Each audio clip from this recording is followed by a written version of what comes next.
Masáž ušních bolců. Zavedeme palec za ucho, oba, a uchopíme zbytkem prstů ucho. Pořádně, podívejte se, jo, nedržím takto prstíkama, ale pořádně celé ucho uchopím.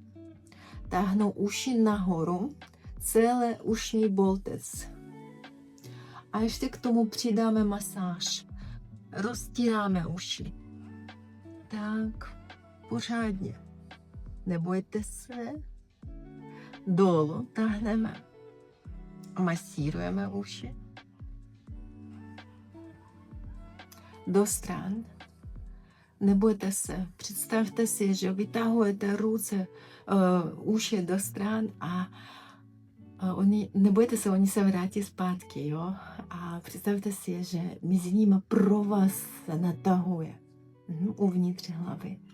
Kroužíme tě teď oběma ušama dopředu. Dozadu.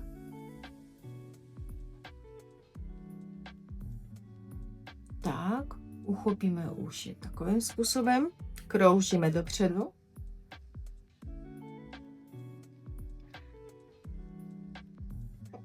Dozadu.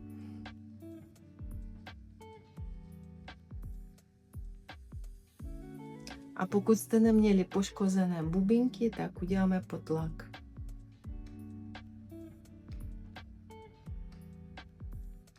Tak, hotovo. Máme udělanou masáž ušních bolců.